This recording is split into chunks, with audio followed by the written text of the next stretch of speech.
A Ele a glória e a Ele a honra. Graças a Deus. A graça e a paz do nosso Senhor e Salvador Jesus Cristo. Amém, irmãos? Para nós é um prazer, uma honra receber você e sua família aqui nesta noite. A você que nos acompanha da sua casa também, uma honra poder entrar onde você estiver para ministrar a palavra sobre a sua vida. Essa para nós é uma noite especial, uma noite importante. Nós vamos celebrar a ceia do Senhor e já hoje de manhã foi uma bênção. Tivemos um grande número de irmãos aqui conosco pela manhã e estamos muito felizes de nessa noite também podermos partilhar o pão com você. Louvado seja o Senhor Jesus. Você que nos visita, seja muito bem-vindo. É uma alegria receber você aqui nessa noite, que o Senhor te abençoe. Irmãos, vamos falar um pouquinho sobre Jesus hoje à noite. Quantos aqui amam o Senhor Jesus? Digam amém. Jesus foi a pessoa mais extraordinária, mais fascinante que já colocou os pés sobre essa terra. Jesus é a pessoa mais importante da história. Nós dividimos a história entre antes e depois de Cristo. Todas as vezes que você preenche um documento, coloca uma data, todas as vezes que você olha o seu calendário, aquele seu calendário está te lembrando que veio alguém que dividiu a história. Hoje, 19 de setembro de 2021, e só é 2021 porque é 2021 depois de Cristo. Jesus é a pessoa sobre a qual os feriados mais importantes do Ocidente falam. Nós celebramos no Natal o seu nascimento e celebramos na Páscoa a sua ressurreição. Nenhuma outra pessoa na história da humanidade teve tantas músicas compostas a respeito de si que não seja Jesus. Nenhuma outra pessoa da história da humanidade teve tantos livros escritos a respeito de si que não seja Jesus. Sobre ninguém foram pintados mais quadros, ou afrescos, ou telas, ou obras, ou artes, que não seja a respeito de Jesus. Jesus tem o maior legado vivo da história da humanidade, a igreja.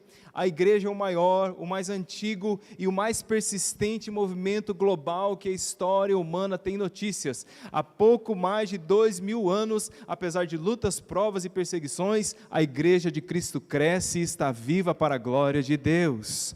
Esse é Jesus. Ele é a pessoa mais importante da história. E é por isso que as pessoas têm diversas opiniões sobre ele. Cada uma tem a sua opinião sobre quem seja Jesus.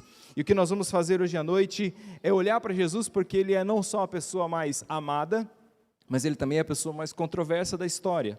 E eu queria com você rapidamente olhar hoje para 8 verdades sobre Jesus Cristo. 8 verdades que ele mesmo disse a respeito de si. Porque eu penso, irmão, se você quer conhecer alguém, a melhor maneira é perguntar e conversar com aquela pessoa. Se você se informar com os fãs, você terá um tipo de informação. Se você se informar com os inimigos, você terá outro tipo de informação. Então vamos perguntar a Jesus, ou vamos ouvir de Jesus, algumas coisas que ele mesmo falou sobre si. Antes, eu quero, todavia, contudo, dizer para você que está aqui hoje à noite, que basta a compreensão de uma delas. Basta a compreensão de uma dessas verdades para que a sua vida seja completamente transformada.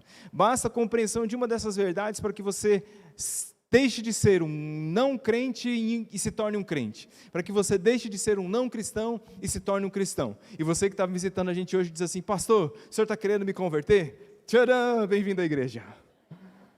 O senhor está querendo que eu me torne aqueles caras que só vivem falando de Jesus? Exatamente, é por isso que nós estamos aqui hoje à noite. Eu quero falar de Jesus para você. E a primeira verdade sobre Jesus Cristo que ele mesmo disse, a primeira delas é: Jesus Cristo desceu do céu. A palavra do Senhor vai nos dizer, e aí vem comigo na Bíblia hoje, a palavra do Senhor vai nos dizer em João capítulo número 6, versículos 38, 41 e 42, o Senhor Jesus disse: porque eu desci do céu, João 6, 38, não para fazer a minha própria vontade, e sim a vontade daquele que me enviou. 41, murmuravam, pois, dele os judeus, porque dissera: eu sou o pão que desceu do céu. E diziam: não é este Jesus, o filho de José? Acaso não lhe conhecemos o pai e a mãe? Como, pois, agora diz: desci do céu? Irmãos, todos nós viemos de um lugar. Eu e você viemos de algum lugar. Eu vim da grande metrópole chamada Eldorado. Quantos conhecem? Isso, cidade, isso. Tudo bem. Então nós, antes de vir para cá hoje à noite, viemos de algum lugar. Você, antes de chegar em Campo Grande, talvez você tenha vindo de algum lugar. Você veio do norte. Temos irmãos aqui que vieram do norte do país. Algum irmão que veio do norte do país? Isso, temos alguns aqui, irmãos que vieram do Nordeste, aleluia, carne seca, carne de sol, louvado seja o Senhor Jesus, cuscuz, praia, alguém que veio do Sul, churrasco com chimarrão, maionese, louvado seja Deus. Esses dias, alguém aqui, o carioca, cadê nossos irmãos cariocas? Aê! Isso, você dá a trela, ele já começa a manifestar, né? Carioca é... Esses dias eu conheci um menino, e eu falei, você veio de onde, menino? Ele falou, eu vim do Rio. Então comecei a conversar, eu falei, mas você não tem sotaque de carioca. Ele falou, não, eu vim do Rio Negro. Então cada um de nós veio de algum lugar. Se você perguntar para alguém hoje, de onde você veio? E ele te disser assim, vim de rodear a terra. Temos um problema, certo? E quando Jesus... Se você não sabe do que eu estou falando, vai ler a Bíblia, certo? Isso é piada que só crente entende. Jesus está dizendo que ele veio da sua casa, e a casa de Jesus é o céu. Ele está dizendo, eu vim do céu. E se Jesus veio do céu, isso quer dizer que ele é imanente, ele é transcendente à criação, ele é antes da criação e agora ele é o Emanuel que entra na criação, ele tem um trono, ele mora em outro lugar, nós estamos no Cronos e ele está no Kairos, nós estamos no tempo e ele está na eternidade. Ele diz, a minha casa é o céu e eu desci do céu. Ele diz, eu sou o pão vivo que desceu do céu. E essa expressão é extraordinária porque ela difere o cristianismo de absolutamente todas as outras religiões do mundo. Por quê? Porque na história da salvação de todas as outras religiões do mundo, eles vão te apresentar uma espécie de escada moral, para que você consiga chegar a Deus. Se você fizer boas obras, se você fizer isso, se você for bom, se você fizer aquilo outro, se você reencarnar tantas vezes, e aí parece que você vai conseguindo subir essa escada, até que você consiga chegar em Deus. Mas no cristianismo, não somos nós que subimos, é Deus que desce. É Deus quem desce. Na história da salvação do cristianismo, é Deus quem vem ao encontro do homem, porque nós não temos em nós capacidade para alcançar a Deus, para chegar a Deus. Nós queimamos a ponte que Deus havia construído e só Ele podia reconstruí-la. É por isso que Jesus desce do céu, é por isso que Ele vem ao nosso encontro, é por isso que Ele nos encontra na nossa depravação total e diz, eu vim encontrar vocês. Jesus está dizendo, eu desci do céu. Uma segunda verdade sobre Jesus Cristo, é que Jesus Cristo é muito mais do que um homem bom. Jesus Cristo é muito mais do que um homem bom. A maioria das pessoas, mesmo que elas não achem que Jesus é Deus, talvez elas dirão para você, se você perguntar quem é Jesus, elas dirão, Jesus é um homem bom. Vem em Jesus traços de bondade ou caracteres de bondade. Muitos podem não chegar à conclusão de que ele é Deus, mas chegarão à conclusão de que ele é um homem bom, alguém que nos ensina a amar o próximo, alguém que nos ensina a sermos pessoas melhores, mais generosos, a lidarmos melhor com os pobres, a lutarmos pela justiça. Só que o fato é que o próprio Jesus Cristo rechaçou essa possibilidade desse tipo de conclusão. Ele vai nos dizer em Marcos, capítulo número 10, versículos 17 e 18, ele diz assim, e pondo-se Jesus a caminho, correu um homem ao seu encontro, e ajoelhou-se e perguntou-lhe, bom mestre, que farei para herdar a vida eterna? Respondeu-lhe Jesus, por que me chamas bom? Ninguém é bom, senão Deus.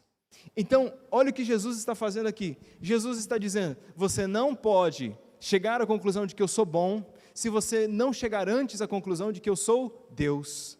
Você não pode vir a mim dizendo, eu te considero um bom mestre, mas eu não sou um bom mestre, eu sou Deus.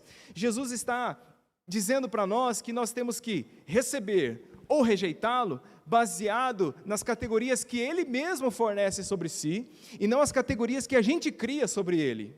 É isso que ele está dizendo àquele homem. Bom mestre, ele diz, espera aí, você acredita que eu sou Deus? Por que você me chama bom? Quem é bom, irmãos? Jesus disse, tem um só que é bom, Deus. Se sou bom, sou Deus. Se não sou Deus, você não pode me chamar de bom. É isso que Jesus está dizendo, esse é o tipo de conclusão. Jesus coloca essas coisas diante dos homens e ele está inserindo perspectivas de vida completamente diferentes, sobre as quais aquelas pessoas enxergavam o mundo, e é isso que Jesus faz conosco quando o reino entra na nossa vida. Ele nos mostra que a perspectiva sobre a qual a gente enxerga a vida, muitas vezes está equivocada. Por exemplo, nós tendemos a enxergar as pessoas em duas grandes categorias, gente boa e gente má. É assim que a gente enxerga o mundo, pessoas boas e pessoas más. O engraçado, não sei se você percebe isso no mundo de hoje, é que a gente sempre se enxerga como os bonzinhos e os outros sempre como os maus. Sim ou não? A gente assiste o filme de herói e de vilão. Você se projeta no herói ou no vilão? No herói ou no vilão? No herói. É claro, nós tendemos a achar que nós somos sempre os bonzinhos, que nós não somos os vilões. Só que eu estou aqui para te dizer que Deus não enxerga as pessoas nessas categorias entre boas e más. Por quê? Porque todo mundo é mau. Todo mundo é mau. A Bíblia diz: Deus olhou para o mundo e não viu um justo sequer. Um sequer. Então Deus olha para nós e Ele nos enxerga entre justos e injustos. Vou explicar. Pastor, você acabou de negar isso. Já explico. Entre perfeitos e imperfeitos. É o próprio Senhor Jesus Cristo que vai dizer em Mateus capítulo 5, versículo 48. Sede, pois, perfeitos como perfeito é o vosso Pai Celeste. Se não tem um justo sequer, como é que você pode dizer que Deus enxerga entre justos e injustos? Porque nós só deixamos de ser injustos se no dia em que nós entramos pelos méritos de Cristo Jesus. E aí, quando nós entramos nos méritos de Cristo Jesus, a gente costuma dizer e cantar sobre isso, então nós somos justificados em Cristo Jesus. Ele olha para nós e diz: este aqui é justo, mas não pelos méritos dele, porque se fosse pelos méritos dele, ele continuaria sendo um injusto. Nos méritos de Cristo, agora então ele é um justo. Jesus então está declarando que ele olha para a humanidade dessa forma. Ele está dizendo: não tire conclusões que não são as conclusões que a Bíblia diz ou as conclusões que eu trago. Se você me chama de bom, você precisa me chamar de Deus, porque se eu não sou Deus na sua vida, eu não posso ser tão somente um homem bom. Que mais? 8 verdades sobre Jesus Cristo. O que mais ele diz? Ele vai dizer, e a Bíblia vai nos dizer, que Jesus Cristo é perfeito. Jesus é perfeito. Jesus vai fazer essa declaração sobre a sua perfeição sempre de maneira pública. Agora imagina você que tem suas redes sociais, você escreva lá um textão, ou um comentário, ou uma frase qualquer, e escreva lá sobre sua vida assim: gente, estive pensando, e após muito pensar, muito meditar, eu cheguei à conclusão de que eu sou perfeito. Glória a Deus. O que aconteceria com esse seu post? Seria linchado. Sim ou não? E, novamente, essas declarações de Jesus são assustadoras. E por isso que a gente precisa pensar sobre o que elas querem dizer. Nenhum de nós teria coragem de dizer: eu sou perfeito. Eu digo para vocês, falando de mim, euzinho, Christian Anderson Dortz Parher, se tem uma coisa que eu posso dizer para vocês, eu não sou perfeito, caso você não tenha descoberto isso ainda. Eu convivo comigo 24 horas por dia, e eu sei das coisas que muitas vezes sobem ao meu coração e sobem à minha mente. O velho homem querendo sair do charco e do lamaçal, a gente sabe. Se a gente tem um pouquinho de juízo na cabeça, a gente sabe que não é perfeito. Quem de nós poderia dizer coisas do tipo: eu nunca disse nada que eu tenha que me arrepender? Já ouviu gente falando isso? Eu nunca fiz nada de que eu me arrependa.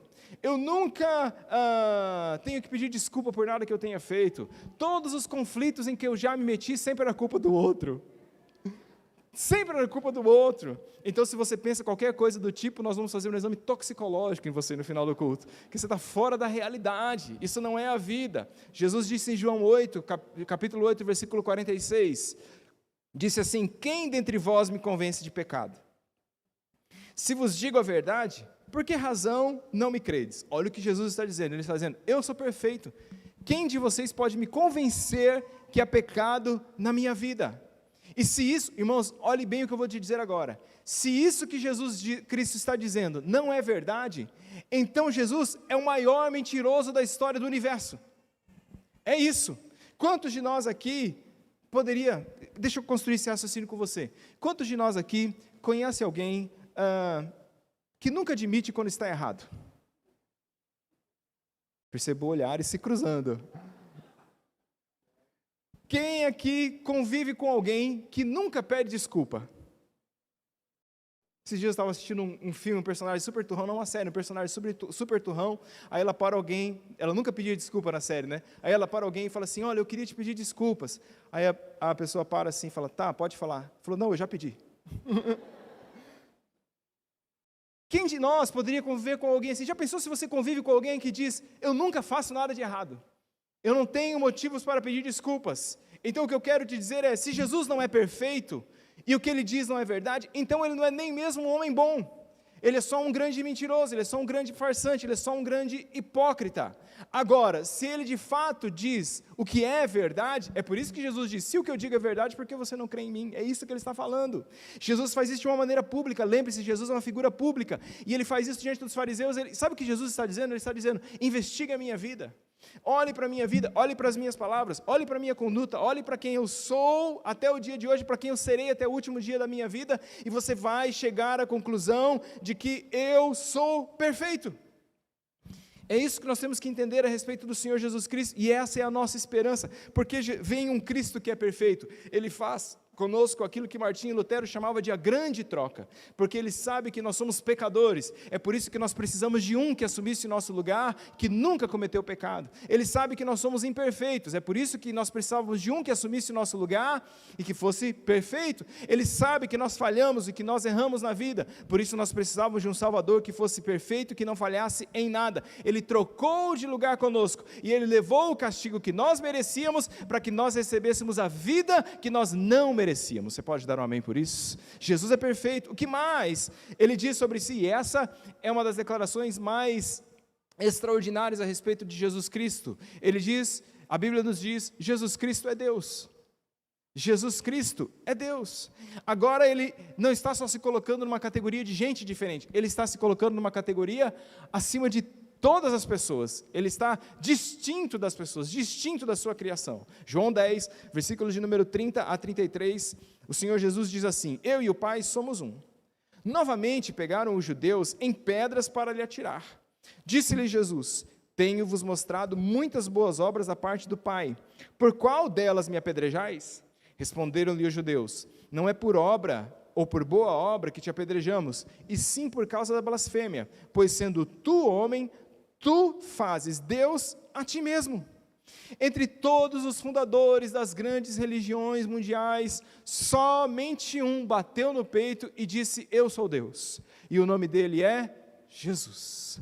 Gandhi não disse isso, Maomé não disse isso, Krishna não disse isso, Buda não disse isso, nenhum deles disse, eu sou Deus. Imagine qualquer grande líder religioso que chegasse hoje ao público e dissesse assim, olha pessoal, eu estou aqui para avisar que eu sou Deus. O Henrique Cristo não conta, tá bom? Não conta, né, porque é óbvio, né? Tudo bem.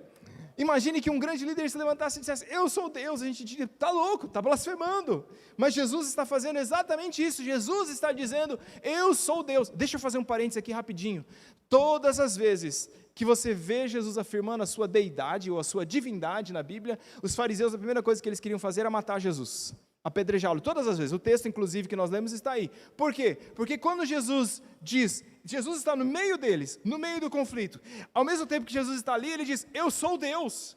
Então ele está dizendo, eu estou acima da religião e eu estou acima da política. E quando ele faz isso, ele levanta o ódio daquelas pessoas e ele diz, como assim? Tu não é nem da religião e tu não é nem da política, Jesus. Eles sempre ficam irados com relação àquilo porque eles querem alguém que viva do circo religioso ou que viva da possível revolta política que um dia eles terão contra Roma. E eu estou aqui hoje à noite só para te trazer essa lembrança, que o Cristo a quem nós servimos está acima da religião e está acima da política. Jesus Cristo não é dessa categoria. Não torne Jesus aquilo que ele não é. É isso que ele está dizendo, eu sou Deus, e essa declaração é crucial, porque ela muda para muitas dessa geração a caricatura que a gente faz a respeito de Jesus. Para muitos, Jesus é um mestre. Tem uma série de livros, aliás, a série é boa, mas o mestre dos mestres, o mestre do amor, o mestre disso. Então Jesus é um mestre, alguém que nos ensina grandes lições. Para outros, Jesus é um coach life, alguém que desperta o seu potencial, que vai fazer você vencer, que vai fazer você conquistar as coisas da vida. Para outros, Jesus é um psicólogo. Ele trata dos seus traumas, ele trata dos seus sentimentos, ele trata da sua alma ferida. Para outros, Jesus é um revolucionário. Jesus é alguém que luta pelos direitos dos marginalizados, pelos segregados da sociedade. Ele quer fazer uma revolução pelos pobres e tal. E deixa eu falar uma coisa aqui para você. Tudo isso são tentativas de pintarmos um quadro, a imagem que nós gostaríamos que Jesus tivesse. Mas Jesus está dizendo, eu não sou um coach, eu não sou um mestre, eu não sou um psicólogo, eu não sou revolucionário, eu sou Jesus Cristo, o Filho de Deus. E vós, quem dizeis que eu sou? Tu és o Cristo, o Filho do Deus vivo. Jesus é Deus. A pergunta que fica é: Jesus Cristo é o seu Deus? É Jesus Cristo o seu Deus? Essa é a decisão mais importante da nossa vida. Quem você acredita que Jesus Cristo é lá na sua vida? Porque no final de tudo, tudo vai se resumir a você e Jesus. Uma verdade sobre Jesus Cristo: Jesus Cristo realiza milagres. Jesus Cristo, quinto lugar, realiza milagres. Além das suas palavras, daquilo tudo que Jesus falou, ele vai demonstrar o que ele está falando com as suas obras. Ou seja, a sua oratória é corroborada pela sua ação. Suas palavras têm como reafirmação as suas obras. Porque aquilo que nós fazemos é o que nós somos. Por isso que Jesus diz que a árvore é conhecida pelo fruto. Aquilo que fazemos é aquilo que somos, não é aquilo que falamos. Então Jesus não só diz coisas que ninguém diz, Jesus não só faz coisas que ninguém faz, Jesus é o que ninguém é. Amém, irmãos? Jesus é o que ninguém é. João 10, versículo 36, diz assim a palavra: então, daquele a quem o Pai santificou e enviou ao mundo, dizeis: tu blasfemas, porque declarei, sou o Filho de Deus. Se não faço as obras de meu Pai, não acreditem em mim. 38. Mas se faço e não creem em mim, creiam nas obras, para que vocês possam saber e compreender que o Pai está em mim e eu estou no Pai. E nesse ponto procuravam outra vez prendê-lo, mas ele se livrou das suas mãos. Jesus, irmãos, é o Criador e ele se coloca acima da criação. Isso é um status de autoridade, isso é um status de poder. Então, vale a pena a gente lembrar, nesse último ano e meio, não sei se você ouviu falar de uma coisa que aconteceu aí no mundo nesse último ano e meio, chamado coronavírus. Você ouviu falar sobre isso? Alguém ouviu falar sobre isso?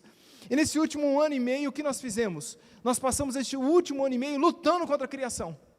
A gente ficou tentando vencer uma guerra que a criação colocou sobre nós, um vírus que atacou pessoas e que matou, infelizmente, milhares de pessoas, muitas delas pessoas a quais eu e você amávamos, e o mundo inteiro então levantou uma campanha para que a gente pudesse controlar a criação, para que a gente pudesse, nesse nosso esforço, colocar a criação sobre o nosso controle. Teve alguns momentos até que nessa ânsia a gente fechou a terra. A gente falou: fecha a terra, gente, não está mais dando certo, né? Fecha, dá uma parada, vamos esperar. E a gente distribuiu máscaras, e a gente usou álcool gel, e a gente colocou a máscara. A gente deu uma fita métrica para as pessoas e disse assim: boa sorte, 1,5 metro longe das pessoas. A gente fez de tudo na ânsia e na vontade de controlar a criação e de dizer: nós precisamos derrotar a criação, porque a criação está nos derrotando. E se nós pudéssemos controlar a criação? E se de fato a gente pudesse? Irmão, se a gente pudesse controlar a criação, seria uma coisa extraordinária, sim ou não? Eu, por exemplo, eu teria feito ontem e hoje, eu teria dito assim: pessoal, 24 graus aí, hein? Fazendo um favor. Amém, irmãos? Amém? O pessoal falou: pastor, está quente aqui dentro hoje. Irmão, está quente no mundo. Está quente no mundo. 24 graus, eu seria assim, 24 graus, eu tenho para mim que essa é a temperatura do céu, louvado seja Deus. Ou 22 graus, porque Apocalipse tem 22 capítulos. É brincadeira, tá bom? Já pensou, irmã, você que faz chapinha, se você pudesse controlar o tempo? Louvado seja Deus, irmã. Assim, hoje só sol, eu quero aqueles turricanos, umidade relativa do ar lá no chão, nada disso.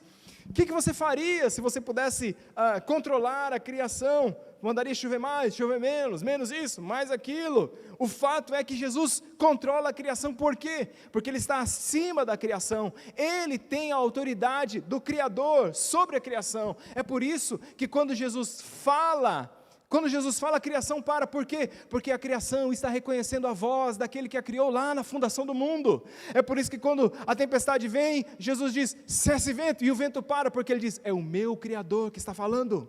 Jesus faz esses milagres, a criação obedece à voz do Senhor. É por isso que os cegos puderam ver, os surdos puderam ouvir, os coxos puderam andar, os mudos voltaram a falar. É por isso que Ele andou sobre as águas, é por isso que Ele alimentou uma multidão de pessoas com 5 pães e 2 peixinhos, porque Ele faz coisas, irmãos, Jesus faz coisas que só Deus pode fazer. Só Deus pode fazer. E é isso que Ele está dizendo para essas pessoas. Ele diz: me explica o que eu estou fazendo. Esse é o texto que a gente leu. Se você não crê em mim, então crê pelo menos nas obras que eu estou fazendo, porque só pode fazer esse tipo de obra aquele que é Deus. Isso testifica que o Pai está em mim. Qual é a boa notícia para nós, irmãos, nessa noite? É que o nosso Jesus Cristo continua fazendo milagres, aleluia! Ele continua sarando, Ele continua curando, Ele continua transformando. O Deus que curou no passado é o Deus que cura hoje, o Deus que restaurou no passado é o Cristo que restaura hoje. A minha Bíblia diz, Jesus Cristo é o mesmo ontem, hoje e eternamente. Ele faz milagres. Sexto, Jesus perdoa o pecado.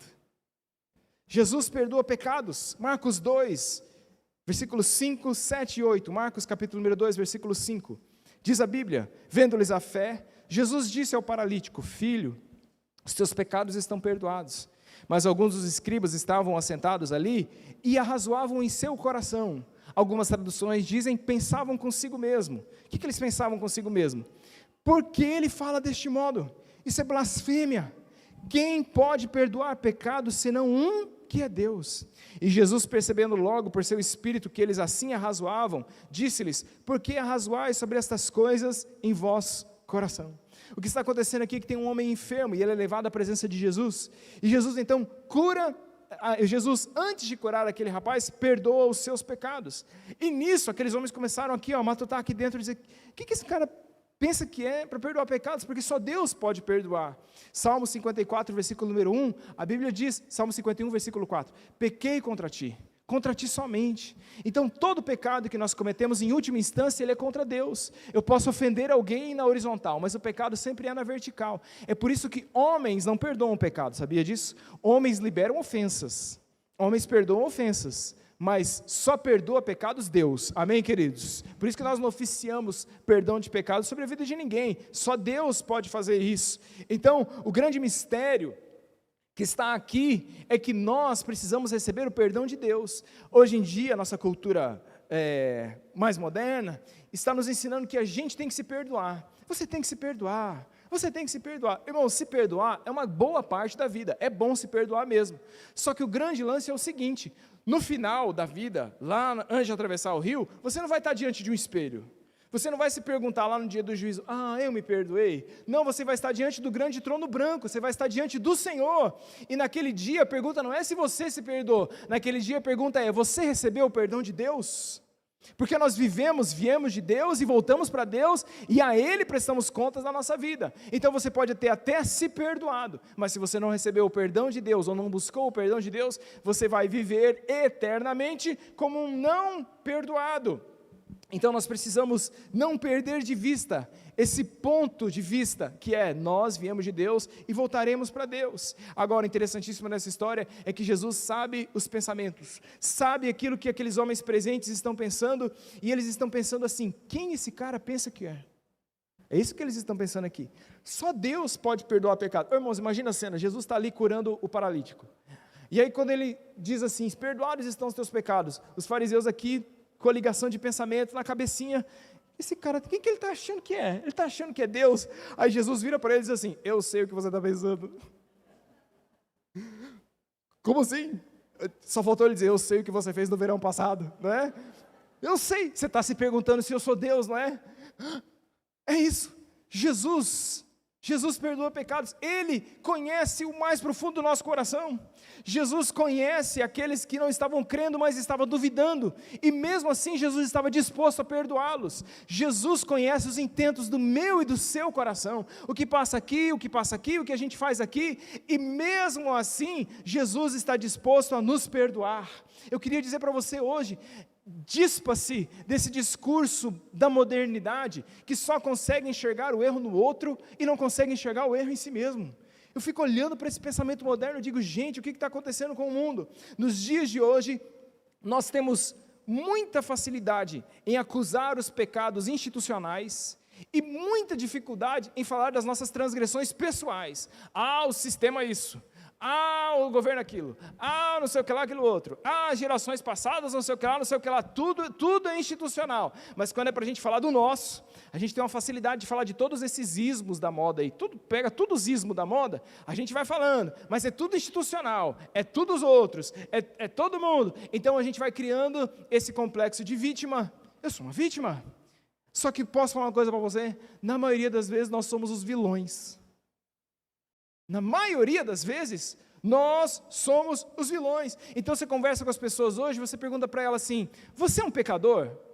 Não. Você é uma vítima? Com certeza.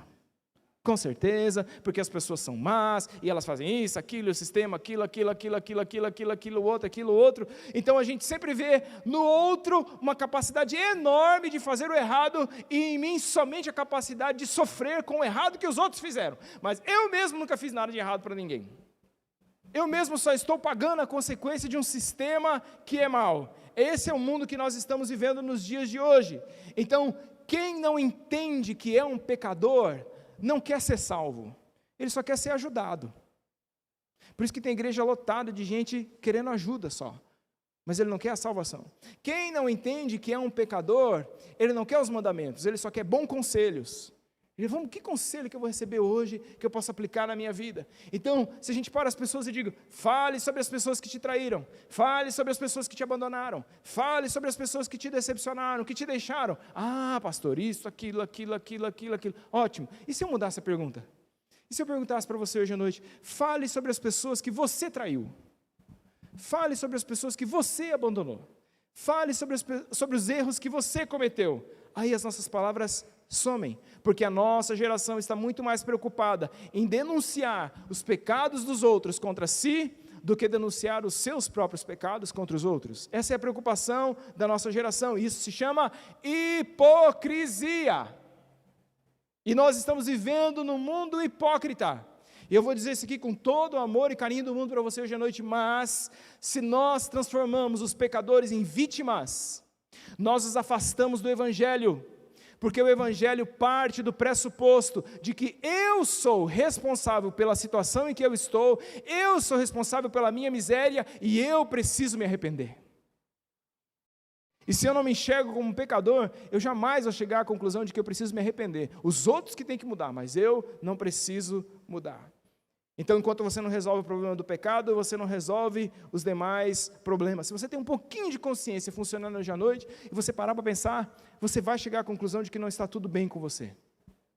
O que eu quero te dizer é não cauterize a sua consciência. Paulo diz em 1 Timóteo 4, versículos 1 e 2, diz assim, o Espírito alerta expressamente que nos últimos tempos, e eu tenho para mim que nós estamos nos últimos tempos, muitos apostatarão da fé por obedecerem a espíritos enganadores, ensinos de demônio, esse ensino que está dizendo que você não tem que mudar, não tem que se arrepender, que você não tem que buscar a Deus, que está tudo certo entre você e Deus, sem mudança, sem arrependimento, isso é ensino do diabo. Versículo 2, pela hipocrisia daqueles que falam mentiras e que têm cauterizado a sua própria consciência, gente que cauterizou a mente. Por isso eu quero te dizer, às vezes as pessoas não conseguem também falar sobre o pecado pessoal, porque elas acham que não tem solução. E eu estou aqui para te dizer hoje à noite, Jesus perdoa transgressões. Jesus perdoa pecados. Por que eu posso falar sobre meu pecado, sobre a minha transgressão? Porque eu encontrei a solução para eles, e a solução é Jesus Cristo. Eu não preciso dizer eu sou bom, eu posso dizer eu sou ruim, eu preciso de um Salvador. Eu não preciso dizer eu faço sempre tudo certo, eu posso dizer eu faço as coisas erradas, mas eu tenho um Salvador na minha vida que me encontrou e que mesmo mergulhado no charco do pecado e da lama, viu o valor em mim e me lavou pelo seu sangue e me deu vestes novas, e agora eu sou filho amado sem mérito nenhum, somente no mérito daquele que perdoa os pecados. Esse é o meu Cristo. É por isso que o cristianismo é muito simples e muito difícil. O cristianismo é super simples. O cristianismo é renda sua vida a Jesus Cristo. Tem coisa mais simples do que isso? Mas ele é muito difícil, porque ele envolve humildade necessária para dizer, estão aqui todos os meus esforços, toda a minha capacidade, tudo que eu sei, tudo que eu sou, tudo que eu posso fazer, e eu quero reconhecer que isso não serve para nada. Eu preciso de Jesus. Muito simples e muito difícil. Sétimo, Jesus Cristo vence a morte. Quantos creem nisso? Digam amém. Jesus Cristo vence a morte. Durante os últimos meses, eu, você, sua família, essa cidade, o estado, a nação e todas as nações do mundo levantaram uma guerra contra a morte. Nós estamos aí nos últimos 18 meses praticamente lutando contra a morte, como nunca talvez tenha se visto nesse registro da história moderna. E a pergunta que eu tenho para fazer para você hoje é: nós vencemos? Nós vencemos? Nós prorrogamos. Nós prorrogamos. O homem, com toda a sua ciência, conhecimento, dinheiro, tecnologia, medicina, o máximo que nós podemos fazer é atrasar a morte. As vidas que, graças a Deus, foram eventualmente estendidas por conta da prevenção e de vacina e de tudo mais, essas mesmas vidas podem não vir a morrer de Covid, mas elas vão morrer de vida, porque viver mata. Sabia disso, que viver mata? Morreu de quê? Morreu de viver. Chegou a hora, morreu, viveu, morreu. É assim. A morte vai chegar, a verdade é que nós podemos até atrasar a morte, mas só Jesus vence a morte. O globo fez um esforço para vencer a morte, tudo que nós conseguimos é atrasá-la um pouco, empurrá-la um pouco. A morte vai chegar mais cedo ou mais tarde para cada homem e mulher vivo, inclusive para mim e para você. Cada um de nós tem uma data de nascimento e terá uma data de falecimento. E só Jesus pode vencer a morte. Marcos 8,31, o Senhor Jesus disse, Marcos 8,31, então começou a ensinar-lhes que era necessário que o Filho do Homem sofresse muitas coisas, fosse rejeitado pelos anciãos, pelos príncipes, pelos principais sacerdotes, pelos escribas, fosse morto e que depois de 3 dias ressuscitasse. Muitas vezes Jesus vai dizer assim, vai acontecer assim, assim, aquilo outro, e depois isso, aquilo outro. Jesus está prevendo o futuro. Irmãos, se a gente pudesse prever o futuro, hein? Louvado seja Deus, o pessoal aí que joga na cena. Espera aí que eu engasguei aqui, deixa eu tomar uma água.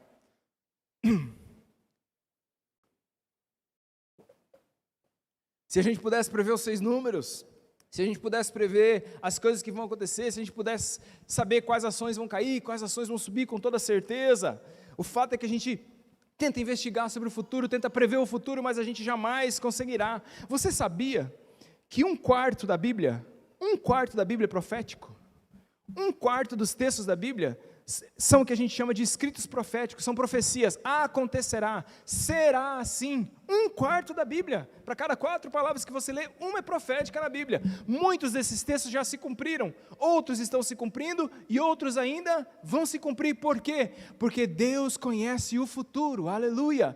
E eu quero dizer uma coisa para você hoje à noite, porque eu estou falando isso para você, porque você pode ter chegado aqui com medo do seu futuro, e aí quando a gente olha para Jesus Cristo, a gente perde o medo do futuro. Por quê? Porque eu olho lá para o meu futuro, e querendo ou não, o meu futuro é 7 palmos embaixo da terra, a não ser que Jesus Cristo volte antes, e se Ele não voltar antes, e eu tiver que enfrentar a morte, eu estou tranquilo. Por quê? Porque o meu Jesus venceu a morte, e eu já sei que lá no futuro, eu já sei aquilo que me espera. É por isso que tinha gente que abordava a gente no pico da pandemia, e falava assim: gente, vocês não estão endoidando, gente, vocês não estão surtando, vocês estão lidando com gente todo dia, vocês estão saindo de casa, e vocês aquilo, vocês não estão apavorados, vocês não estão... Não. E por que não? Porque eu não tenho mais medo da morte. A gente não foi irresponsável, a gente não foi louco, a gente falou: se cuida, se preserva, se guarda, faz tudo isso daí, mas desespero por causa da morte? Eu não. Paulo já me ensinou, para mim o viver é Cristo e o morrer é lucro. Paulo estava tão desapegado em Filipenses que ele fala assim: eu não sei se eu fico, eu não sei se eu vou. É Paulo, lê lá depois. Porque estar com Cristo é melhor. Ele falou: eu vou dar um tempo por aqui ainda, mas estar com Cristo é melhor. Irmão, deixa eu falar uma coisa para você: estar com Cristo é muito melhor. E quando nós descobrimos Jesus Cristo na nossa história, a gente vence o maior de todos os inimigos, a gente vence a morte. E é isso que acontece. Ele diz: é necessário que eu morra, mas ao 3º dia eu vou ressuscitar. E é exatamente isso que acontece. Jesus Cristo é traído numa quinta-feira à noite, é julgado, é levado para ser açoitado, chicoteado, espancado, fazem a via dolorosa, a via crucis com ele pelas ruas de Jerusalém, o penduram numa cruz do Calvário, no Gólgota. Ali ele é perfurado por uma lança, ele morre crucificado, é tirado daquele lugar enrolado em panos, colocam ele dentro de uma sepultura que era uma pedra, escavada na rocha, rola uma pedra na frente, colocam os soldados romanos ali, mas a Bíblia diz que no domingo pela manhã, quando foram lá encontrar, o anjo disse: por que procuram entre os mortos aquele que está vivo? Aleluia! Ele está vivo! Ele venceu a morte, não só isso, ele por 40 dias se apresentou àquelas pessoas, meus irmãos, diz a Bíblia, muitas pessoas ouviram, se apresentou certa vez para 500 pessoas, quando Paulo escreve 1 Coríntios capítulo número 15, ele diz, muitas dessas testemunhas oculares, gente que ainda estava viva, espalhando a história, Jesus ressuscitou, e isso veio de geração em geração em geração, e hoje estou eu aqui, nesse 19 de setembro de 2021, para dizer para você, Jesus ressuscitou. E eu fui lá no túmulo, aleluia, cheguei lá e tem uma plaquinha assim no túmulo, He is not here for his reason, Ele não está aqui, Ele ressuscitou, está vazio, Ele venceu a morte. Último, Jesus Cristo é o caminho, a verdade e a vida. João 14, a palavra vai nos dizer, dos versículos de 1 a 6, João 14, 1, não se turbe o vosso coração, creio em Deus, creio em mim, na casa do meu pai há muitas moradas, quantos creem nisso? Podem dizer um amém. Se não fosse assim, eu teria dito a vocês, pois vou preparar-vos lugar, e quando eu for e vos preparar lugar, voltarei, e vos receberei para mim mesmo, para que onde eu estou estejais vós também, e vós sabeis o caminho para onde eu vou. Disse-lhe Tomé, Senhor, não sabemos para onde vais, como saber o caminho? Respondeu-lhe Jesus, se você sabe de cor, eu sou o caminho, a verdade e a vida, ninguém vem ao Pai, senão por mim. Enquanto a equipe sobe, eu quero encerrar dizendo uma coisa para você, olha aqui para mim, o Pai quer adotar novos filhos. Jesus disse, na casa do Pai há muitas moradas, e eu gostaria que você pensasse nessa imagem da adoção. Sabe o que acontece quando alguém vai adotar uma criança? Aquele casal, aquele pai, aquela mãe, ele sai de casa um dia, ele entra no seu carro e ele vai até um lugar, um orfanato, um lugar do governo, uma casa. E quando ele chega ali, ele escolhe um. E quando ele escolhe aquele um, a vida daquele um vai ser mudada daquele dia para sempre, porque até aquele dia ele era alguém que não saberia o que era o seu destino e o seu futuro. Ele era alguém sem pai e sem mãe, mas naquele dia, aquele pai coloca as mãos ou em volta no ombro daquela criança e diz, de hoje em diante eu serei o seu pai e você será o meu filho. E você não vive mais aqui, agora eu vou te levar para a minha casa. Essa é a minha história. Eu estava perdido, sem pai e sem mãe. Eu estava nos braços do pecado, sem saber o que seria do meu futuro. Mas um dia, Jesus Cristo desceu do céu, colocou as mãos sobre meus ombros e disse, o Pai te chama e Ele quer te levar para morar junto com Ele. E é o que Jesus quer fazer por cada um de nós que está aqui hoje à noite. Por você que veio aqui hoje à noite, Ele coloca as mãos sobre os seus ombros e diz, eu quero que você seja filho, o Pai quer te adotar. Todos os olhos fechados, todas as cabeças inclinadas. Enquanto os diáconos também já vêm aqui à frente, que irão nos ajudar na distribuição da ceia, eu quero falar por 2 minutos com você. Você está preparado nessa noite para ser adotado pelo Pai? O Pai quer te adotar. O Pai quer manifestar o amor dele por você, revelado em Cristo Jesus, o nosso Senhor. A verdade sobre Jesus é, Ele é caminho, verdade e vida. Ele é o caminho. Você chegou aqui hoje à noite tentando trilhar outros caminhos, mas você e eu sabemos que eles não estão dando certo. Mas o caminho da vida é Jesus. E Ele te chama. Esta pode ser uma noite que vai mudar a sua história para sempre. Para todo sempre. Mudar o seu caminho, mudar o seu destino. Te levar para uma mansão celestial. Para estar junto com o Pai, que quer te adotar em Cristo Jesus. E se você nessa noite quer abrir o seu coração e dizer, eu quero entregar meu coração ao Senhor Jesus, eu quero me render a Ele, um simples gesto de levantar uma das suas mãos no lugar onde você está. Você quer render seu coração a Jesus? Levante suas mãos, uma de suas mãos, onde você estiver. Amém, estou vendo você, filho. Amém, estou vendo vocês dois. Glórias a Deus, eu vi vocês dois. Quem mais? Amém, estou te vendo aqui na frente, filho. Estou te vendo também, glória a Deus. Alguém mais que nessa noite quer render? Estou vendo você lá no fundo, Deus te abençoe. Aleluia, é noite de salvação na casa do Senhor, aleluia. Alguém mais que nessa noite quer entregar o seu coração a Jesus e dizer, Senhor, entra na minha vida, eu quero ser adotado pelo Pai. Alguém mais, um gesto, onde você estiver, só levante uma das suas mãos. Alguém mais quer render sua vida ao Senhor Jesus? Amém, estou vendo você, Senhor. Essa noite o Senhor Jesus passa entre nós e Ele diz, eu desci do céu para te encontrar.